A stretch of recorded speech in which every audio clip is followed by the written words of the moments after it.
Hello guys, in this quick video I'm going to show you how to access your iCloud files in your Windows PC.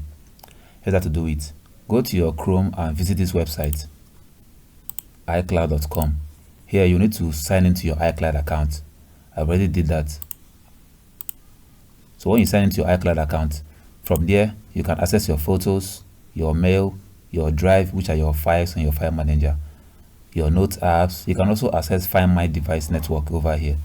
If you don't want to visit the website via browser, you can even take it a step further by installing the iCloud app on Microsoft Store. So that's how you access your iCloud files with your Windows PC. That's all for this video. See you guys in the next one.